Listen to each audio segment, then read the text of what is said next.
And he explained that like the human society, like the human body has head, arms, belly, and legs. And so he said, your society is headless. And then a little later on, when the reporters are writing down, I think, what a brain. Then he said, actually, he said, in your society, everyone is a Shudra, and there are a few Vaishyas. That means in our historical experience, we haven't even seen real Kshatriyas, what to speak of real Brahmanas. So he's come to give a brain. And this is what we should assimilate. But really, and to get that brain and to gain direct perception of Krishna, and then through Krishna to go see the whole universe is included in Krishna, that requires that we follow the process, that we become pure, that we have the extremely powerful process of chanting the Hare Krishna mantra. And it's very simple. We have to cultivate the holy name while trying to give up offenses. It's simple to put, but hard to do. And the more of us that take it up seriously and just take the next step, because if we're serious about our spiritual advancement, and we should be serious, not only for our own sake, but for the world's sake, who's going to give guidance? This is what Prabhupada came from. This is what Bhakti Siddhanta wanted. This is what Bhaktivinoda Thakur wanted. This is why Lord Chaitanya appeared. To give this to the world. They're going to need it. And we should be ready to show the way. Anyway, that's why I'm into this. I'm into the Temple of the Vedic Planetarium. He's really forcing us to deal with it. Many people who are devotees of Krishna, and they read the Bhagavatam, they like that Vrindavan Leela of Krishna. That they accept as true. The West, we get more modern stuff. In other words, they seem to think that the really difficult thing to know, what's in the spiritual world, that's all true. But they're completely wrong about the material world. Well, once you've made yourself the judge of what's true and what's false, and if the Bhagavatam is so wrong about what's right in front of our face, why do you think it's going to be right about anything else? It's even more difficult to know. You can't do that. Either you accept the whole thing or you reject it. But this picking and choosing, this part I like, that part I don't like. Yeah. Well, I mean, everybody, so many people are doing it, but we shouldn't. Anyway, this is how we can actually bring about what Prabhupada called the re-spiritualization of matter. That's what a sacrifice does. That verse in the Bible, Brahmarpanam, Brahmahadir, Brahmagna, Brahmanahutam. Yeah. Prabhupada's purport to that. The Krishna consciousness is the process of converting what seems to be matter into spirit. Because it originally is spirit. You have to see it that way. And I wouldn't be surprised if in the course of doing that there may be some byproducts, like something that people will recognize as technology or something like that. But we'll see. Okay, any questions or comments? Yeah. Like in the early days when Prabhupada was, during the moon landing days, when Prabhupada said they didn't go to the moon, and there were many devotees actually leaving Prabhupada. It was not only Purushottam, there were devotees who got doubts and left. So similarly, how widespread is that nowadays that, for example, that devotees have doubts in, for example, the cosmology like that, and therefore they cannot really get focused there. Yeah, many things in Krishna consciousness.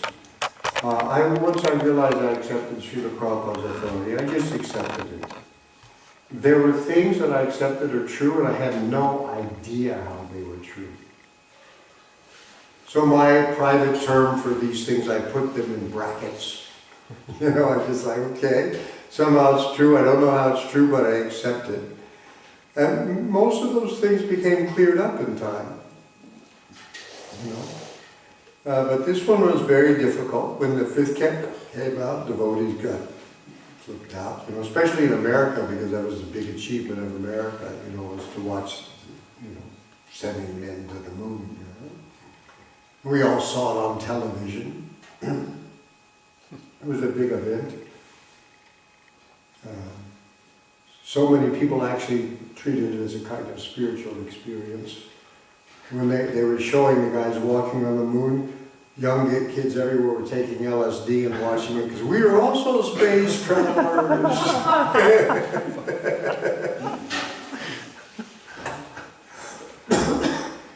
Prabhupada, as far as I can see, he knew they didn't go to the moon, because we know what the moon looks like.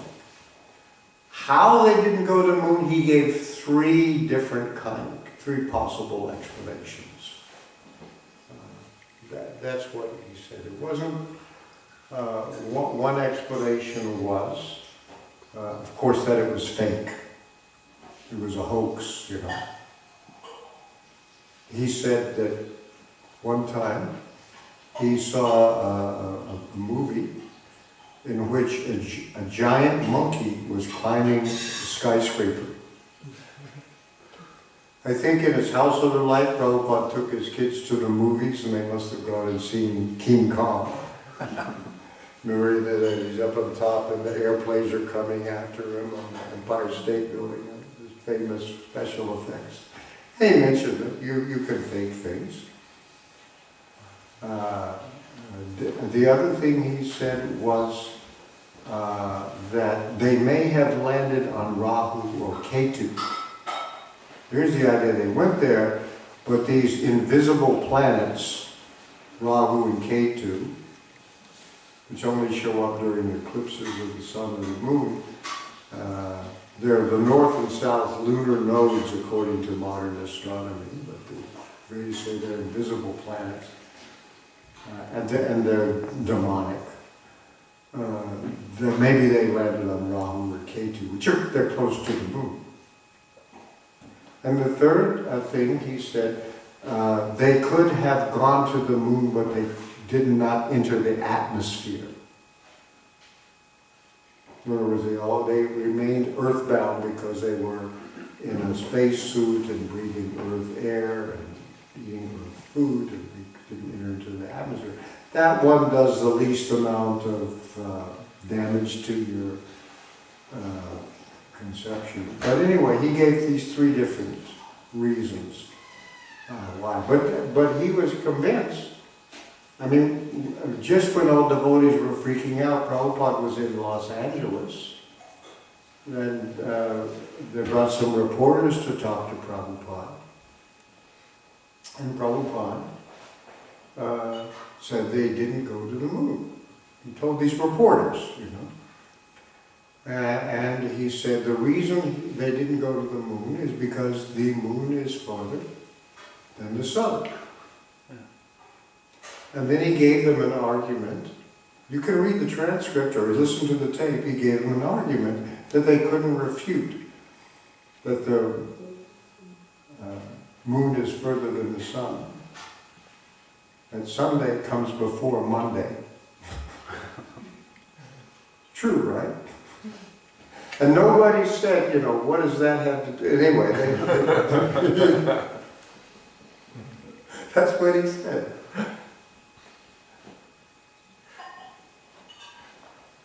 So, anyway, some devotees are still, they're trying to figure out. There's a lot to be, I mean, I was given the assignment by the GBC to come up with the kind of chandelier. Prabhupada described as chandeliers hanging from the central dome of the temple. That would be, the cosmology. And there were several choices, and they really asked me to decide. And the one I chose was the one that most closely fits the description of the Bhagavatam. And that's the one we're using. That's there. Somebody had given an idea of somehow just showing the heavens the way you see them from the earth, which is also Vedic. You know, I mean, yeah, the astronomical schools, everybody can look at the observational. That is not bogus, that this is what the sky looks like from the earth. But it wasn't really what the Bhagavatam was presented, a whole lot more. I'm just going to kind of ignore that part. So I just, we'll have the Bhagavatam as it is. We're not going to hide from it. We're going to put it on the display. I thought Prabhupada, to me, it was my conviction that Prabhupada took the most difficult part of the Bhagavatam, for us anyway, and made us deal with it for the reasons I've already talked about. Jayadvaita told me that Prabhupada was not really satisfied with his commentary. He tried to get pundits from various places in India to come and talk to him about the fifth canto, and he said none of them knew anything. They didn't know anything more. So he just followed the previous acharyas as best he could. And that's why he said, I did the best I could, but he wasn't satisfied. So I think he left some work to be done. And he wants us to deal with it. It's very important, the Sachincha Veda Veda Tattva. It's central. So my conclusion was, and this has been accepted, that we don't have to have all the answers right away. I remember Hari Kesh going crazy thinking he had to figure out the whole thing on his own. It was his job. We are going to have a cosmological research institute affiliated with the temple, and which will conduct research. I mean, one thing we need to do is go to the other Puranas, at least the Sattvic Puranas, and look at their descriptions. They all have cosmology as part of it. And those descriptions differ in different ways. So we have to look at all of those, for example. There's also the Surya Siddhanta, Siddhanta Shiromani, this astronomical literature, which is super accurate, able to predict where everything is going to be in the sky for billions of years and everything like that. Very, very accurate. But I read in at least this translation of the Surya Siddhanta I was looking at, those stupid followers of the Puranas, they think the earth is flat. Because in the Surya Siddhanta, people think the earth is a globe. The Greeks even believed it was round. They even gave a dimension of the circumference of the earth, which is pretty much same as we think it is now. So there's a lot going on there, all the astronomical literature, all the commentaries on all the different Puranas, and all that research has to be done. So I don't think we have to have all the we should publish journals, we should get people who are PhD students to study this stuff. But mostly, at least some of us, should be following the process of knowledge that Prabhupada gives us in the Bhagavatam, to understand it and to see it for ourselves. That's the challenge. It's very important that in order to see everything related to Krishna, one has to use everything in Krishna's service. The sense gratification is an act of theft. You're stealing from Krishna. It belongs to Krishna, should be used in Krishna's service. Prabhupada described Ravana as the archetypical materialist. He wants to take Sita and enjoy her independently of Ramachandra. Take her from Ramachandra and enjoy her. That's the materialist. Take wealth, take the goddess of fortune, it's ours. But, did Ravana get Sita? He got Maya Sita. Right? He got Maya Sita. And he was killed by Ramachandra. Right? He got Maya Sita. So that's what Maya is. When you've alienated everything from Krishna with the idea of being God yourself. So the materialists have a God project going. And you see the good job they've done so far, right? So much progress. So much advancement. Now we have to be saved from the advancement. That'll be the next advancement.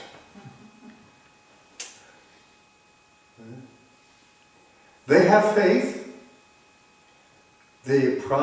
All the problems caused by technology can be solved by more technology. That's their faith. You can put your faith there. A lot of people do. We'll figure it out. And if this planet is ruined and uninhabitable, we got our rocket ships, we'll go find another one. After we trash this one, we'll find another one to trash. This is their, science fiction is the mythology of the modern people. This is what they believe. We'll simply, I've heard the word used, conquer space. Think of that. That's pretty big. Conquer space. Anyway. And we'll use our technology to make humans more, powerful, robot-assisted. We'll stop the aging process. Right?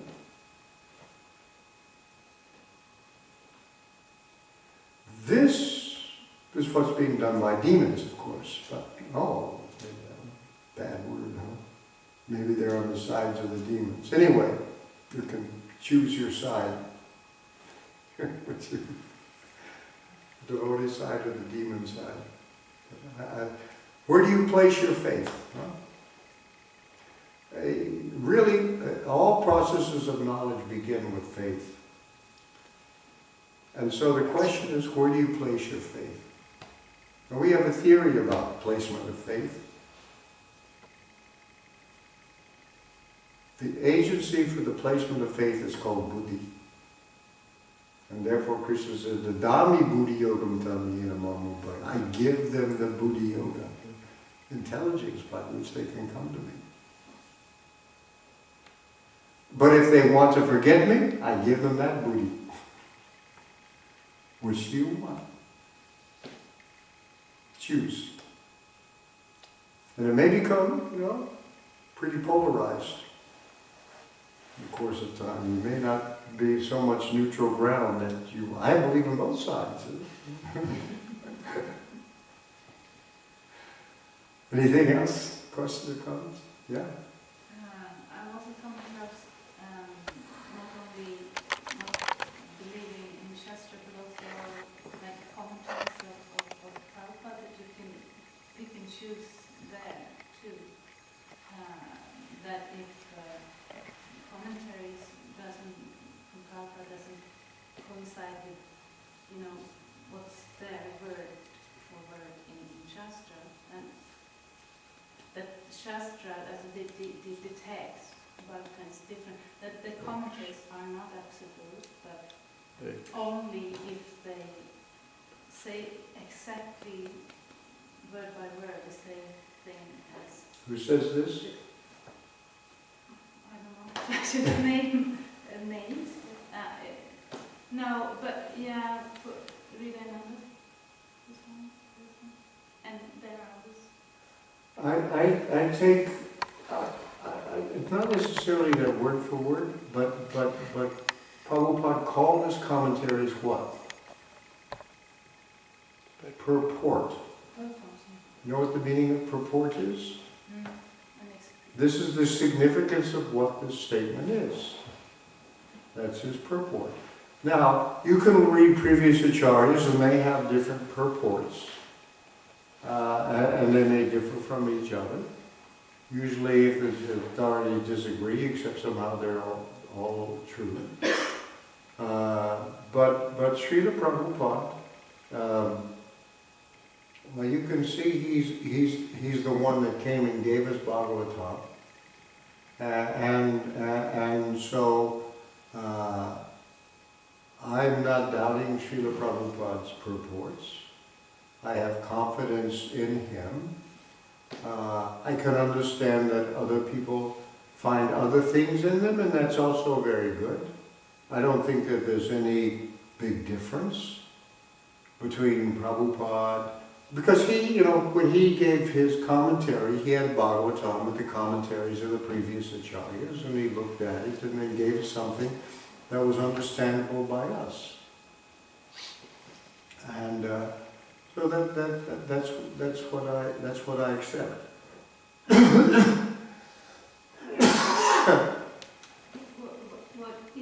Is there something?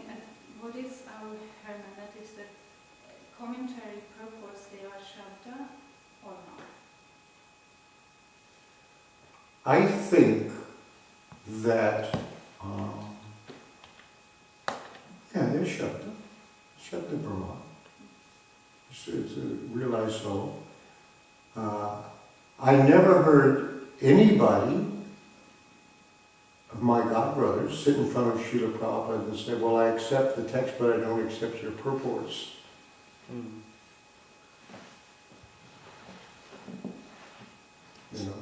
Nobody ever did that. Then, maybe now, yeah. That may be a possibility. But they didn't do that because they know what Prabhupada's reaction was. Because there were some people that did that, of course, they just left. They didn't hang around. Well, they started their own movement, or tried to. They thought they understood better. I mean, we had Mayavadis, who preferred a more Mayavadi understanding of the Bhagavad Gita and so on.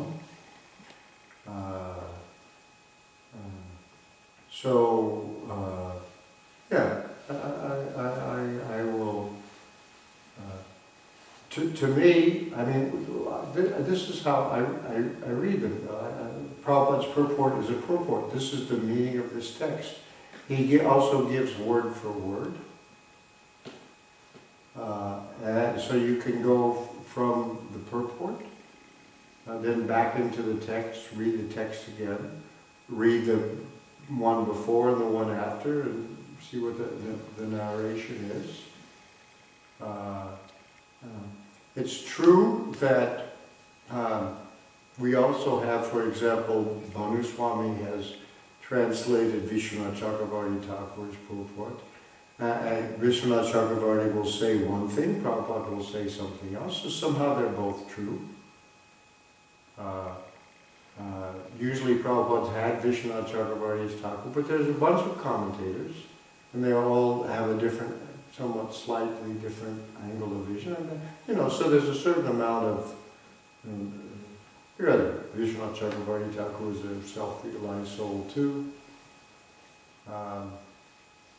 Generally, if I would accept anybody in disciplic succession from Lord Chaitanya, if that was in conflict with Madhva or Ramanuja or something like that, you know, if I had to choose between them, I'd always go with somebody who's coming in the line of the six Goswamis. That's my own preference. That's what I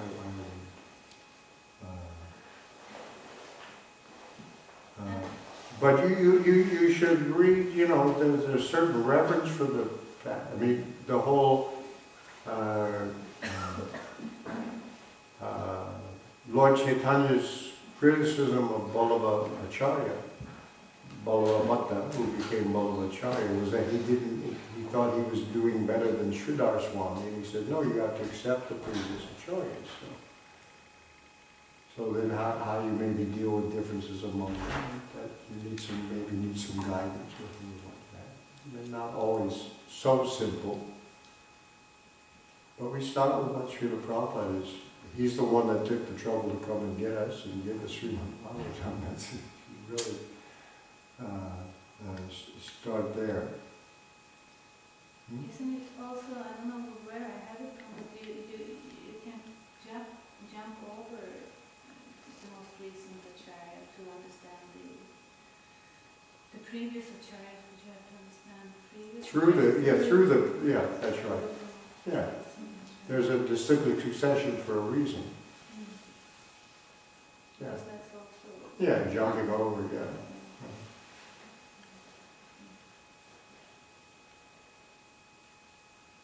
Prabhupada was very, very, very smart and really Krishna conscious. And people shouldn't forget that.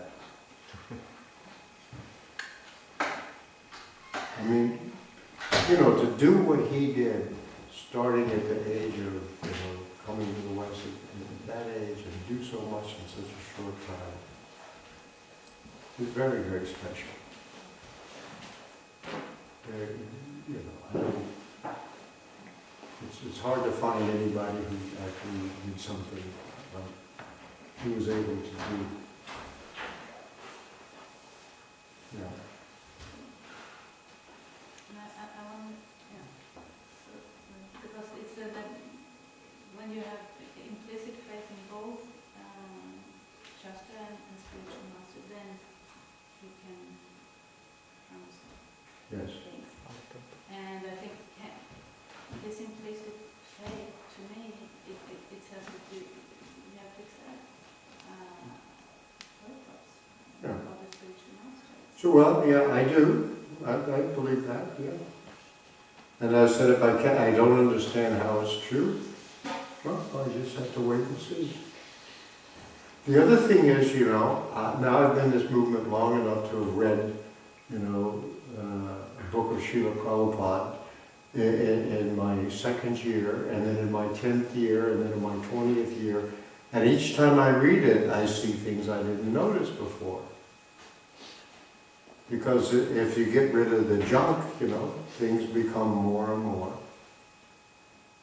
And then, you know, eventually you see Krishna directly in the pages. Then you understand what the purport is for right on.